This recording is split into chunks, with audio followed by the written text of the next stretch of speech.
I must admit that I too, among hundreds of millions of educated people, was under the impression that the African slave trade was the sole responsibility of the Christian Europeans, the white race. That is, until I started exploring the subject in greater depth, and especially after reading an incredibly enlightening book called The Legacy of Arab Islam in Africa by John Allembillah Azumah. My whole perspective and understanding has changed dramatically, and I would like you to tell us more about this subject. The success of Muhammadan Islam in deceiving, misinforming, deforming, and contorting both history and reality over a period of almost 1400 years has been astounding. That is, until now. The greatest tragedy about this particular subject is that most of the descendants of African slavery, the black people in the Americas, around the world, as well as among the African blacks, are totally ignorant of the actual facts. Before we lose the concentration of our listeners, I would like to make the following statement and then prove it. That the worst, most inhumane and most diabolical institution of the black African slave trade was initiated, refined, perpetrated, and implemented by the Mohammedan Arabs and later aided and abetted by the black converts to Mohammedan Islam. I predict that, as usual, the two subcultures, those of denial of facts and of political correctness, will attack us without once disproving a single statement and or conclusion that we make. Slavery was not created by the white races, because it has existed throughout human history and practiced by every tribe, culture, civilization, racial group, and religion. In fact, the very word slavery has its root in the name Slav, based upon the Slavic peoples of Europe who were subjugated by other Europeans. It is not common knowledge that the Arabic word abd is synonymous with the meaning of slave. For example, Abdullah means literally the slave of Allah, and that in the language of the Arabs, all black peoples are called abid, plural, for slaves. While much has been written concerning the transatlantic slave trade, surprisingly little attention has been paid to the Islamic slave trade across the Sahara, the Red Sea, and the Indian Ocean. While the European involvement in the African transatlantic slave trade to the Americas lasted for just over 3 centuries, the Arab involvement in the African slave trade has lasted 14 centuries, and in some parts of the Mohammedan world is still continuing to this day. The birth of Mohammedan Islam and its conquests brought about the birth of institutionalized, systematized, and religiously sanctioned slave trade on a massive and global scale. In fact, the Quran allows the taking of slaves as booty or reward for wars of aggression against any and all unbelievers, most of the human population. This has led to an enormous number of so-called holy wars, jihad in Arabic. There was and is absolutely nothing holy about these wars, which are primarily to plunder, slaughter, rape, subjugate, and rob other human beings of their wealth, produce, freedom, and dignity.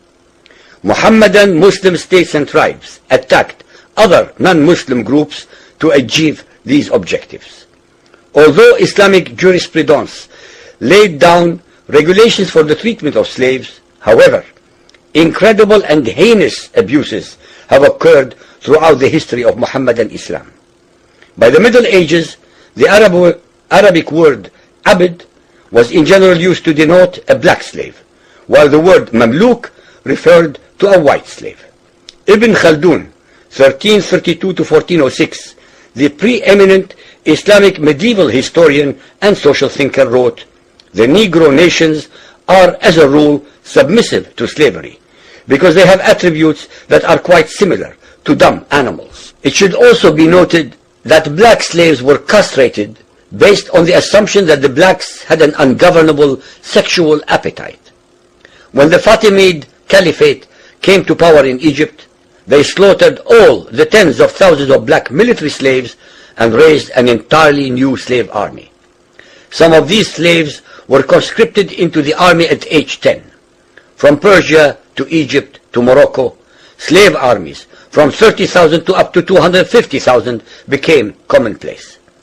The Islamic slave trade took place across the Sahara Desert, from the coast of the Red Sea, and from East Africa across the Indian Ocean. The Trans-Sahara trade was conducted along 6 major slave routes. Just in the 19th century, for which we have more accurate records, 1.2 million slaves were brought across the Sahara into the Middle East, as well as a further 450,000 down the Red Sea and 442,000 from the East African coastal ports. That is a total of 2 million black slaves just in the 1800s. At least 8 million more were calculated to have died before reaching the Muslim slave markets. A comparison of the Islamic slave trade to the American slave trade reveals some extremely interesting contrasts. While 2 out of every 3 slaves shipped across the Atlantic were men, the proportions were reversed in the Islamic slave trade. 2 women for every man were enslaved by the Muslims. While the mortality rate of slaves being transported across the Atlantic was as high as 10%, the percentage of slaves dying in transit in the Trans-Sahara and East African slave market was a staggering 80 to 90%. While almost all the slaves shipped across the Atlantic were for agricultural work, most of the slaves destined for the Muslim Middle East were for sexual exploitation as concubines, in harems, and for military service. While many children were born to the slaves in the Americas, the millions of their descendants are citizens in Brazil and the United States today. Very few descendants of the slaves that ended up in the Middle East survived. While most slaves who went to the Americas could marry and have families, most of the male slaves destined for the Middle East were castrated, and most of the children born to the women were killed at birth. It is estimated that possibly as many as 11 million Africans were transported across the Atlantic, 95% of which went to South and Central America, mainly to Portuguese, Spanish, and French possessions. Only 5% of the slaves ended up in what we call the United States today. However, a minimum of 28 million Africans were enslaved in the Muslim Middle East. Since at least 80% of those captured by Muslim slave traders were calculated to have died before reaching the slave markets, it is believed that the death toll from 1400 years of Arab and Muslim slave raids into Africa could have been as high as 112 millions. When added to the number of those sold in the slave markets, the total number of African victims of the Trans-Saharan and East African slave trade could be significantly higher than 140 million people. What is obscene about this whole subject is the Muhammadan Muslim and Arab culture of denial regarding their complicity in the African slave trade, as well as the ignorance of black Muslims about the reality of their past and present conditions. The statistics and reports above are based upon the logbooks kept at the African slave ports, ship logs, travelers' reports, eyewitness accounts, etc.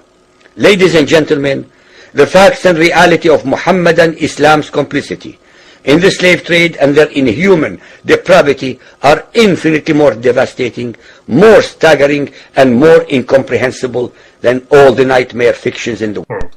In ancient Arabia, poetry was a passion. Poets were highly regarded in society, and the words of many accomplished poets were regarded as next to Allah's words. In a desert land, bereft of much entertainment and natural relaxation, the ancient Arabs used to find solace, peace, tranquility, and even the raging emotion of war and revenge through the mesmerizing words of their poets. Poets supplied the Arabs with their mental and spiritual nourishment, since they memorized the ancestry, deeds, glories, and achievements of their tribes and passed them on to future generations through their students or disciples to keep the records alive. Poets were actually the news media par excellence of Arabia.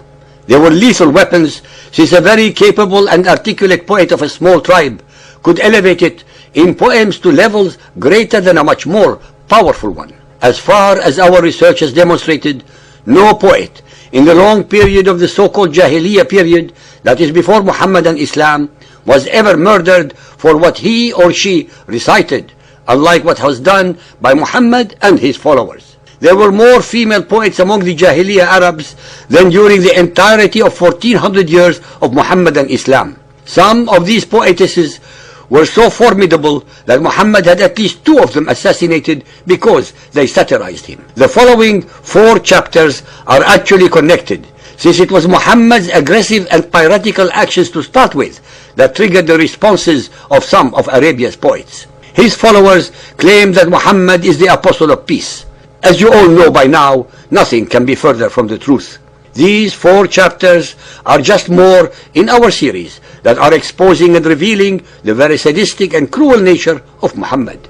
We shall prove once more that he was in fact a terrorist, a criminal, and a mass murderer whose entire life was based on victimizing innocents and indulging in mindless violence, carnage, and massacre.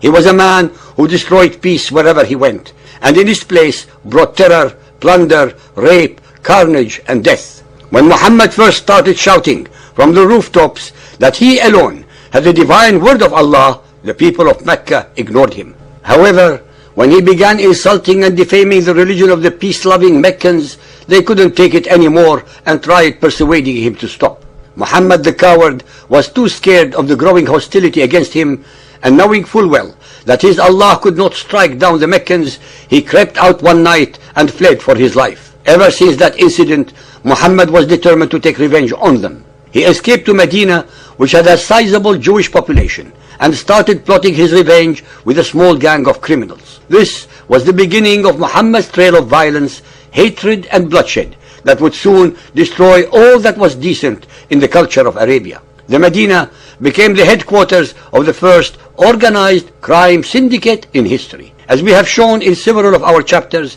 the story has been documented in detail by his Muslim biographers. Surprise raids on trade caravans and tribal settlements. The use of plunder thus obtained for recruiting an even growing army of greedy criminals and desperados. Assassinations of opponents. Blackmail. Expulsion and massacre of the Jews of Medina. Attack and enslavement of the Jews of Khaybar.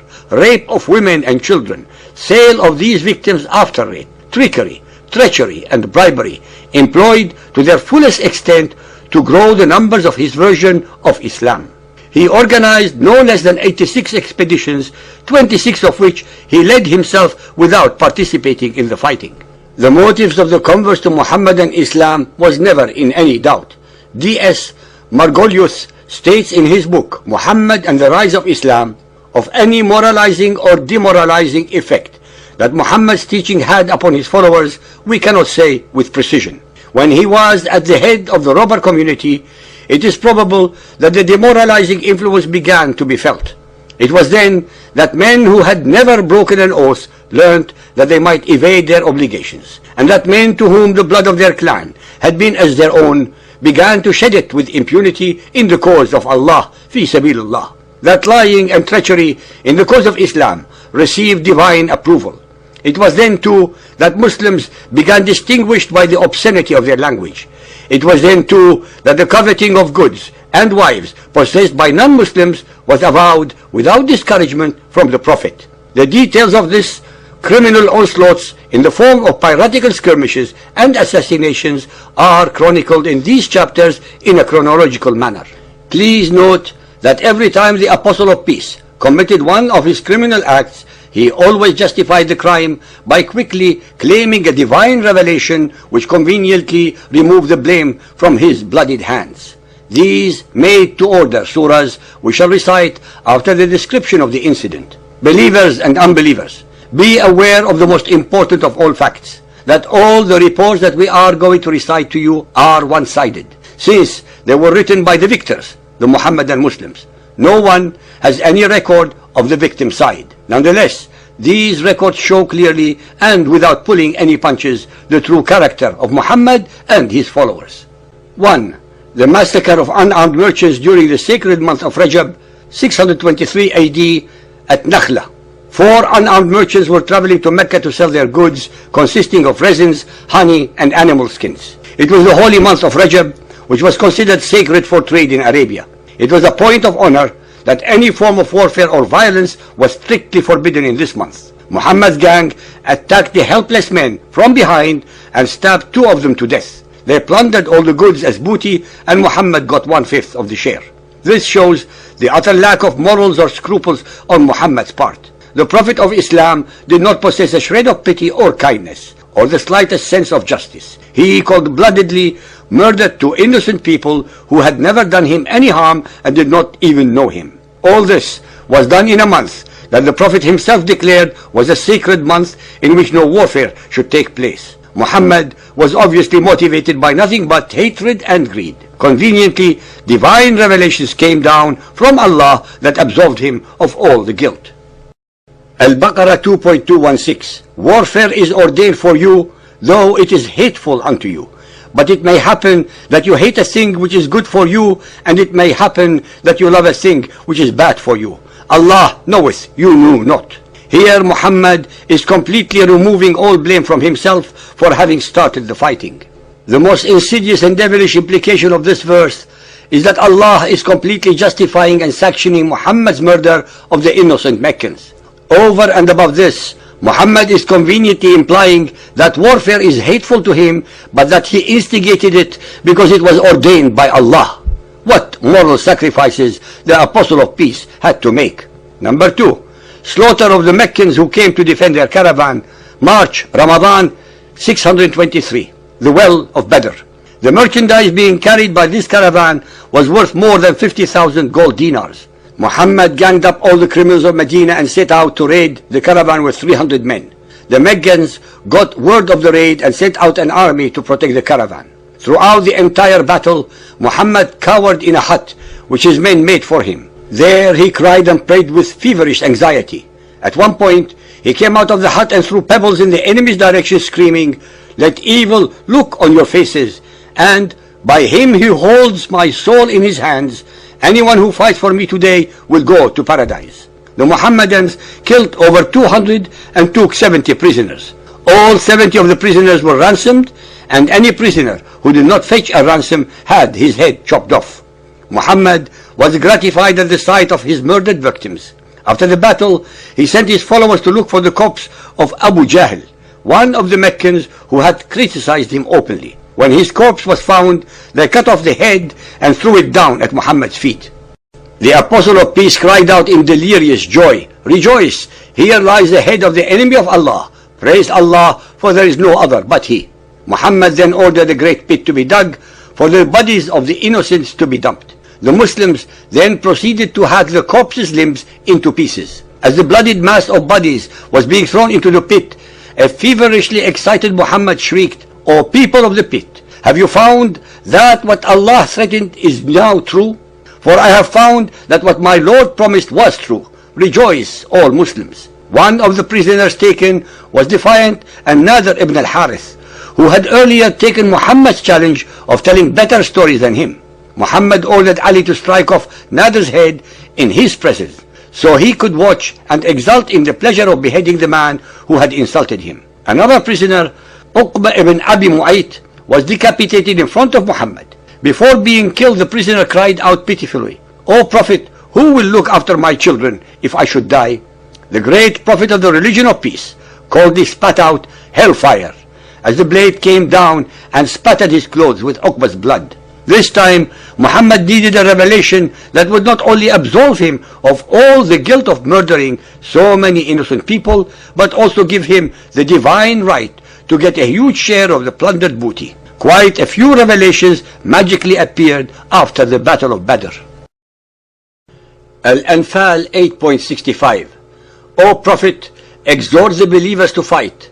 If there be of you 20 steadfast, they will overcome 200, and if there are of you 100, they shall overcome 1,000, because the disbelievers are a folk without intelligence. This surah clearly exposes Islam to be a belief system that not only encourages violence, but actually makes it a sacred duty for its followers to kill anyone who does not believe in the Muhammadan version of Islam. Not only is the all-forgiving Allah exhorting his followers to kill anyone who is not a Muhammadan Muslim, but he is also saying that all so-called unbelievers are so stupid that they will be unable to defend themselves and therefore deserve death.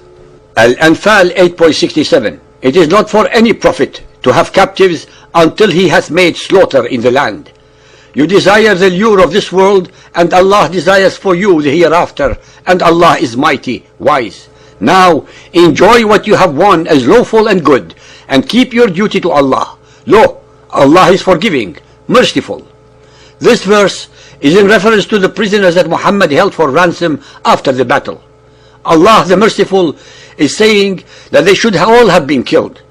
In addition, Allah is conveniently commenting that whatever loot Muhammad has plundered is lawful and good, because it was done in the service of Allah. So murder, rape, plunder and destruction are all perfectly fine with Allah as long as they are done in the name of Islam. Muhammad is also assiduously making himself seem very kind for having spared the lives of the prisoners, when in fact he only let them live so he could get more money from the ransom for them. In today's world, this is terrorism of the worst kind. 3. Assassination of poets who criticize Muhammad's murderous ways in the Medina. After the Battle of Badr, the people of Medina were horrified that they had given refuge to such a blatant criminal and his followers in their city. Many began protesting the presence of such violent and murderous people in their city.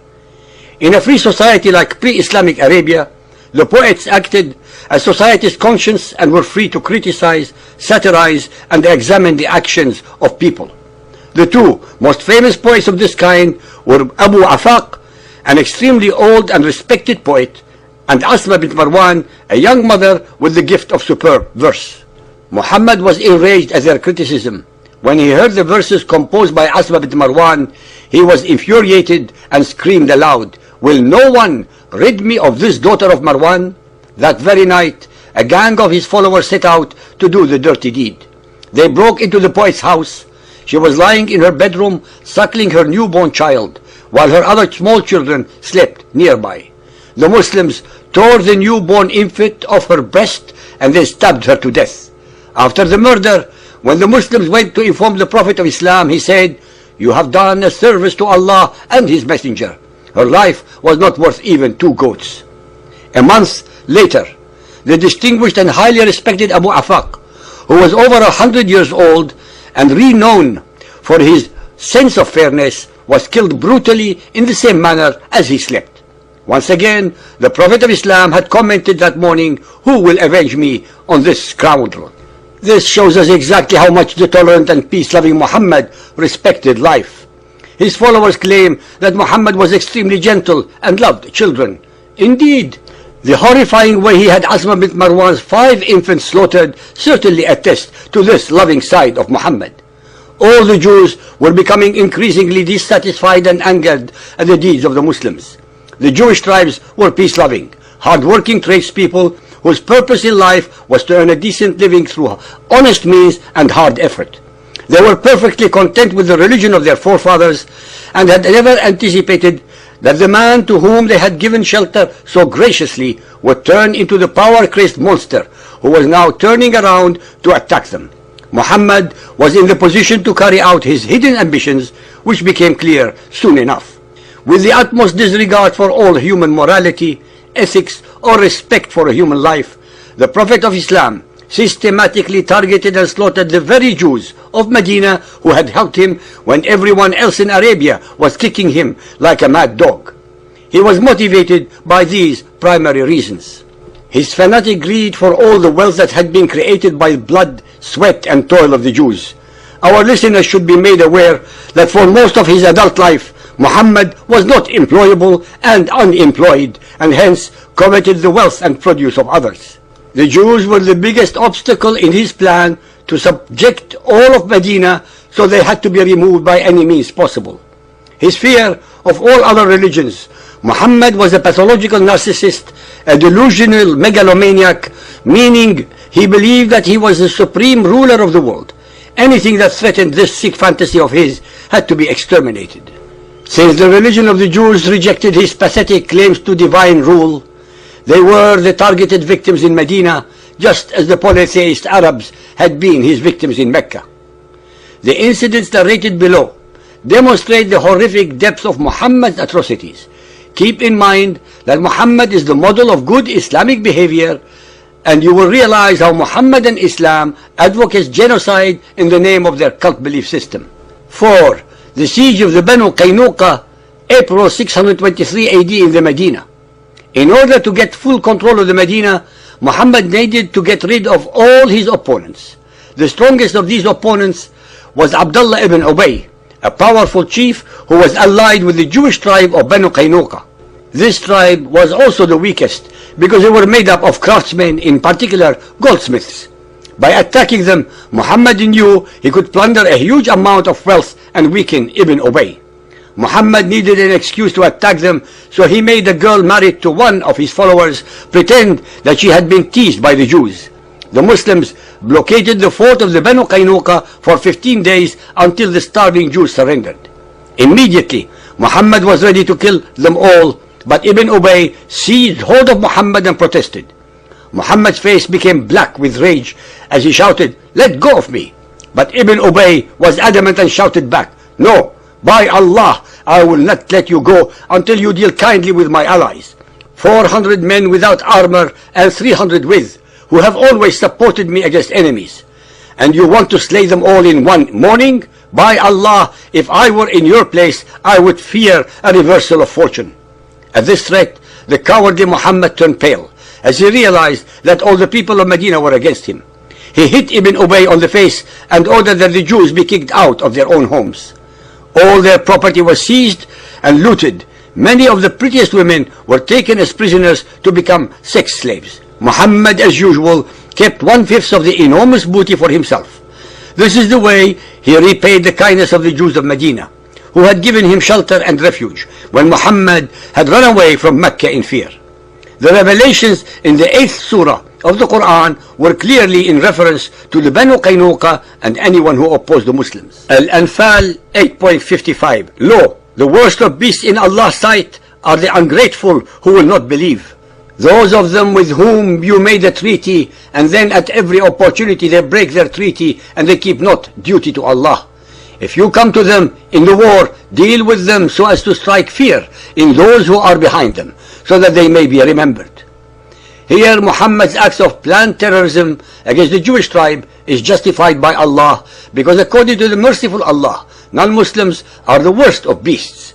So it is perfectly alright to murder, rape, torture and pillage the non-believers.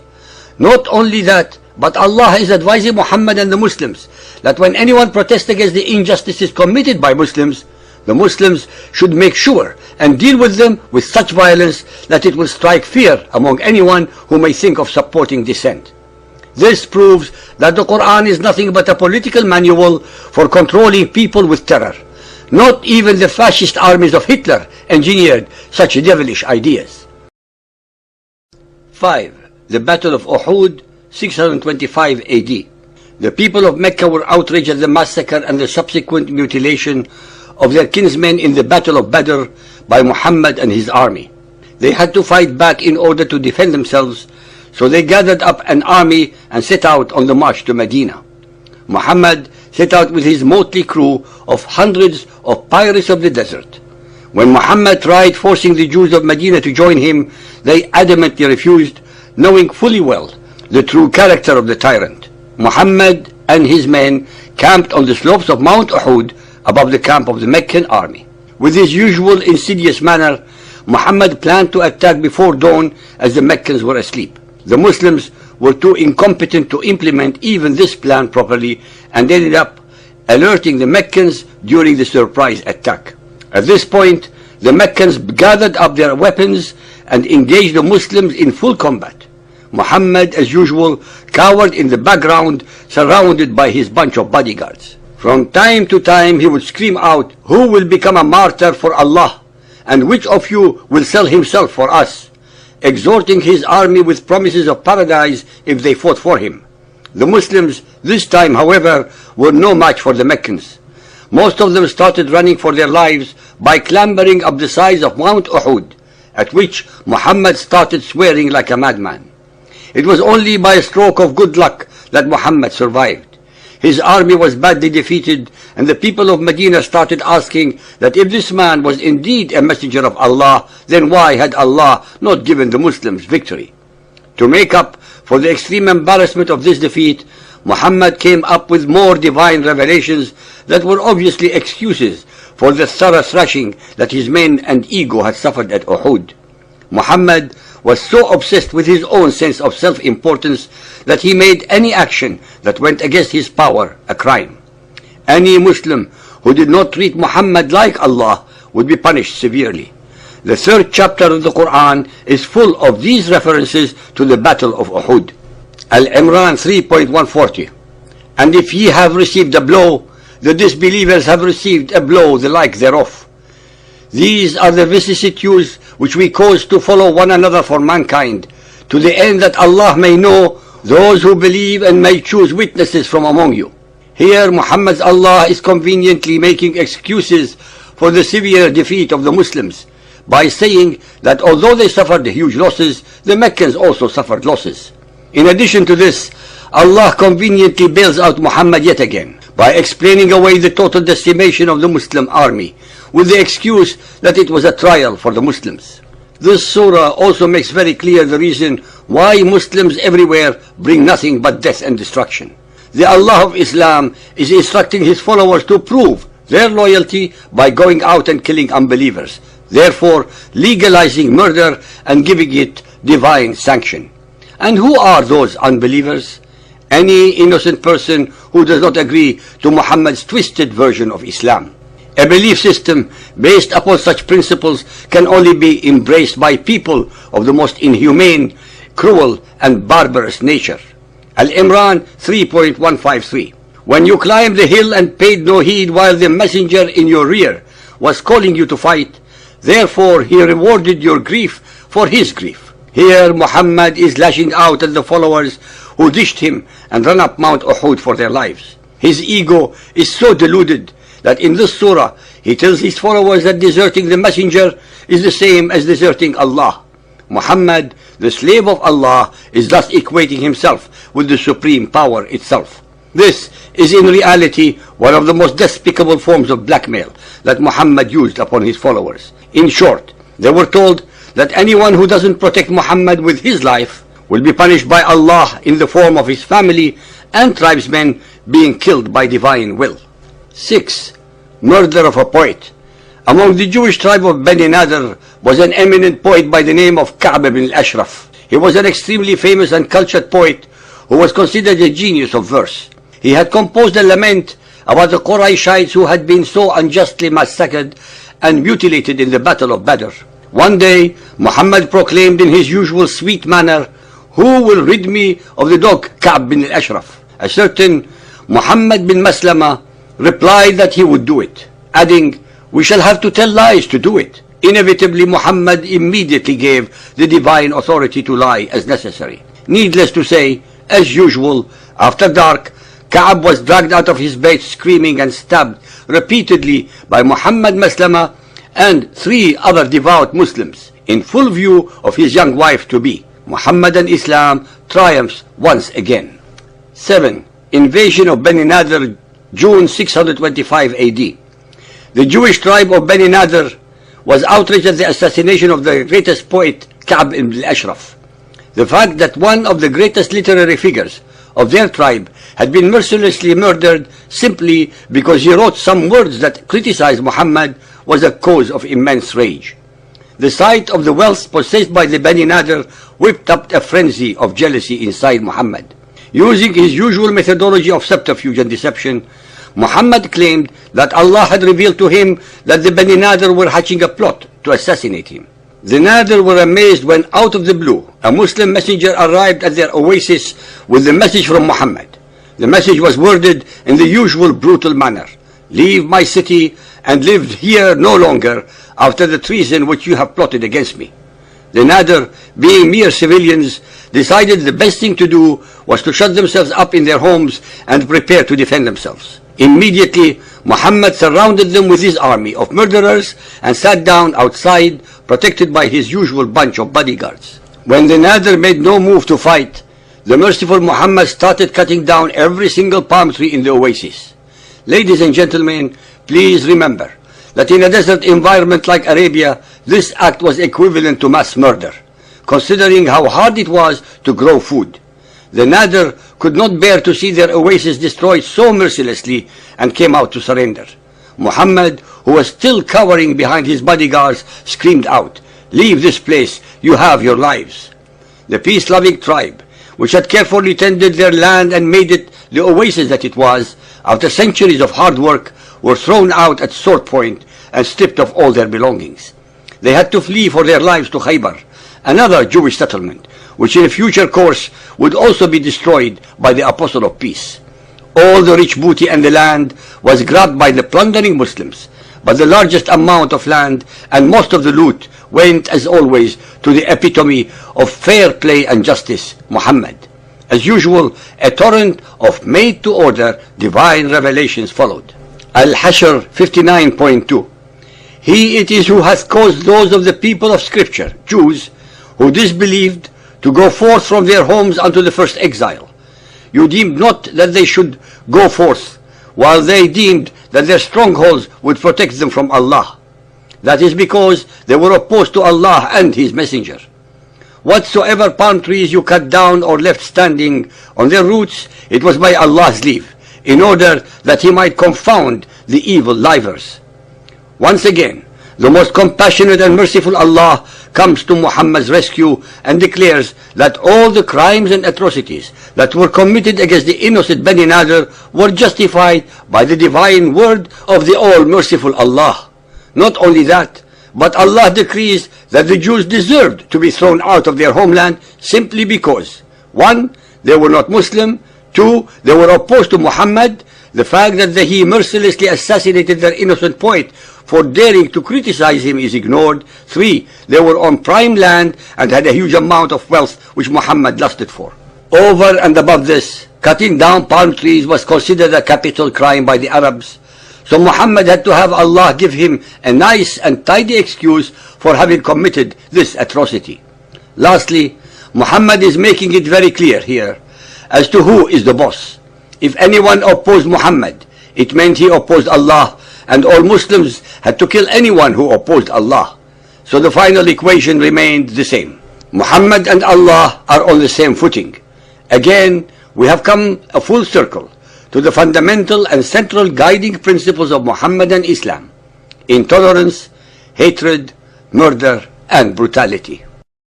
8. Murder of an elder from Khaybar, 626 AD. The Muslims who had assassinated Ka'b ibn al-Ashraf, the famous poet of the Bani Nadir, were considered as heroes by Muhammad and his followers. Murderers were considered as ideal Muslims. To prove their loyalty to their Prophet also, a group of Muslims from the Khazraj tribe decided killing off a respectable member of the Jewish community, Abu Rafi. He was an elderly man who had never done anything against Muhammad or the Muslims. He just happened to be the unfortunate target of Muhammad's plot to terrorize the Jews. Muhammad sent an expedition of 6 men who broke into the old man's house in the middle of the night and slashed him to ribbons as he slept. The cowardly Muslims always assassinated people in this way, while the victim slept, obviously because they had neither the courage nor the strength to fight even a solitary aged Jewish man while he was awake. After their crime, the Muslims fled back home into the arms of their expectant Prophet. There was a quarrel among them as to who had actually killed Abu Rafi. At this, Muhammad smiled beatifically and started checking their swords. Finally, it was decided that the person who owned the sword, which still had traces of food on it, was the winner. Apparently, Abu Rafi had just finished his dinner before falling asleep, and the sword had slashed through his stomach, spilling its contents. Once more, with commendable bravery against great odds, Muhammad and Muslims defended themselves and their Prophet. 9. Massacre, rape and plunder of Bani al-Mustaliq, December 626 AD. Muhammad attacked the Bani Mustaliq because of their wealth. In a surprise raid, the Muslims drove them to the sea. They slaughtered many members of the Bani Mustaliq tribe and looted away a booty of 2,000 camels, 5,000 sheep, and 500 women. 500 women were captured screaming and crying after they had watched their husbands and sons being slaughtered. The most beautiful captive was Juwayriyah, daughter of the chief of the Bani Mustaliq. Muhammad snatched her to satisfy his own lust. The captured women were supposed to be returned by the Muslims upon payment of a ransom. But the night after the battle itself, Muhammad and his army raped each and every one of them. One of the men Abu Sa'id Khudri of Muhammad's army reported, "We were lusting after women and chastity had become too hard for us, but we wanted to get the ransom money for our prisoners. So we wanted to use the azl, coitus interruptus, where the man withdraws before ejaculating. We asked the Prophet about it, and he said, 'You are not under any obligation to stop yourselves from doing it like that.' Later on, the women and children were given for ransom to their envoys. They all went away to their country, and not one wanted to stay, although they had the choice. So the peace-loving Muhammad told his men it was perfectly fine to rape women as long as you don't ejaculate inside them, which would make them pregnant. What supreme logic! Any human being with the slightest shred of morality has to be nauseated by this man and the cult that he preached. Muhammad, the perfect figurehead of Islam, sanctions rape, pure and simple. Not only did the Muslims commit this horrifying crime, they deceived the tribesmen into paying ransom for their womenfolk, who only paid the money in a desperate attempt to save their women's honor. To call such a leader and his followers the epitome of evil is probably an understatement. 10. The last Jewish tribe left in Medina, the Banu Qurayza. By this time, Muhammad had murdered or driven out all of the Jewish tribes of Medina except them. It was time to eliminate this last stone in his flesh. Bani Qurayza had been reluctant in helping Muhammad against the Quraysh. Conveniently, once again, Muhammad claimed that he had divine knowledge about a conspiracy by them to kill him. He besieged their fortress for 25 days. When the starving tribe surrendered, Muhammad forced an old man from their own tribe to pronounce Muhammad's sentence. The sentence was death to every male member of the tribe, slavery for every woman and child, and plunder of all their property. The Prophet had an immense trench dug around the main market of Medina. The men and boys of the Banu Qurayza were rounded up and their hands twisted tightly behind them. Then one by one they were shoved to the edge of the trench and forced to kneel. They were offered the last chance to convert to the true faith, and if they refused, had their heads chopped off. As soon as one head rolled off, the corpse would be kicked into the ditch, and so it went. By the time dawn had colored the sky red in Medina, hundreds of corpses had piled up in a heap in a tangled cesspool of blood, hair, and shreds of flesh. Despite the horrific end in front of their eyes, none of the Jews chose to convert to Islam and face death valiantly. The blood of 900 innocent Jews stained Muhammad's hands on that black day. Their only crime was that they chose to retain their fundamental human right of choosing their own God and the religion of their ancestors. Hysterical women and children screamed as they watched their fathers, husbands and sons die. The majority of them were raped savagely and then bundled off to be sold as used goods. Muhammad had the husband of the Jewish Rayhana bint Amr hacked to pieces before her very eyes, hours after he had murdered her father. No doubt this was Muhammad's perverted version of a wedding present, because after these atrocities he raped the mortified girl and tried to force her to convert to Islam. Muhammadan historians still describe the savage rape of Rayhana bint Amr as her willing submission to Islam and wifehood to the Prophet. Apparently, according to them, it is very natural to imagine that a woman who has just seen her husband, father, brothers, and the tribe slaughtered violently before her very eyes would choose to convert to the religion of the murderer and marry him. In actual fact, Rayhana refused to convert to Islam and also refused to marry Muhammad, the murderer of her family. He kept her as a lowly concubine all his life. So much for the Apostle of Peace and his unbounded respect for women. Muhammad was nothing but a predator upon females, a serial rapist who acquired his victims by killing their families first. Allah, as usual, has provided yet another timeless divine revelation which gives his Prophet the right to rape and molest women of other religions. An-Nisa 4.24. And all married women are forbidden unto you except those captives whom your right hand possesses. It is a decree of Allah for you. In short, Allah, the merciful and compassionate, is saying, hey Muslims, it's a crime to go after married women, but if they happen to be your captives, which obviously all the non-Muslim women were, feel free to indulge yourself in rape and sexual torture of them. Lawful unto you are all beyond those mentioned. Allah is making it legal for Muslims to go ahead and rape non-Muslim women by divine law. One shudders to imagine what kind of minds invented such utterly sadistic, disgusting, and ungodly ideas. Muhammad justified all his crimes against the Jews with more of Allah's revelations. Although the following surahs were not revealed at the same time as the massacre of Bani Qurayza, they nevertheless give a general idea of Muhammad's views on Jews and why it is perfectly fine to kill, loot, and rape them. Al-Ma'idah 5.51. O you who believe, take not the Jews and Christians for friends. They are friends one to another. He among you who taketh them for friends is one of them. Above verse clearly demonstrates the Muslims' hatred of Jews and Christians as prescribed by their Prophet. They also expose the hollow claims of Mohammedans that Islam is a peaceful religion that always coexisted with Judaism and Christianity.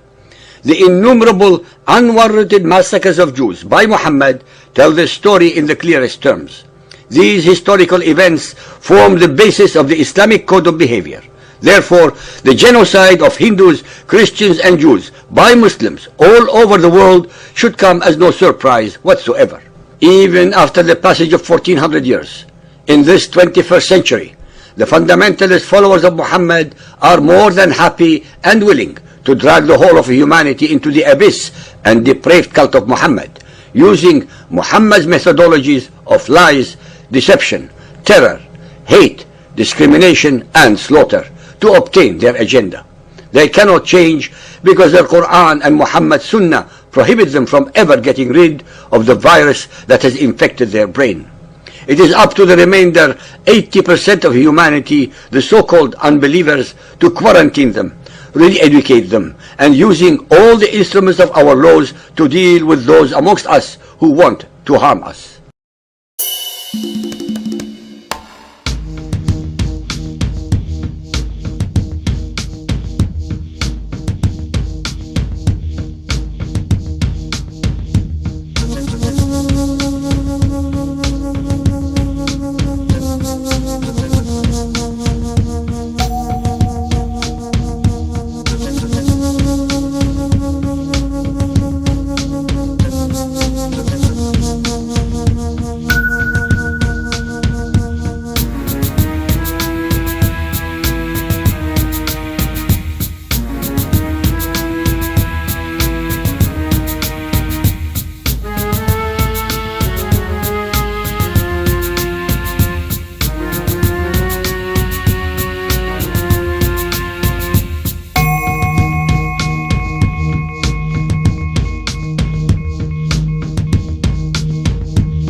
Assassination.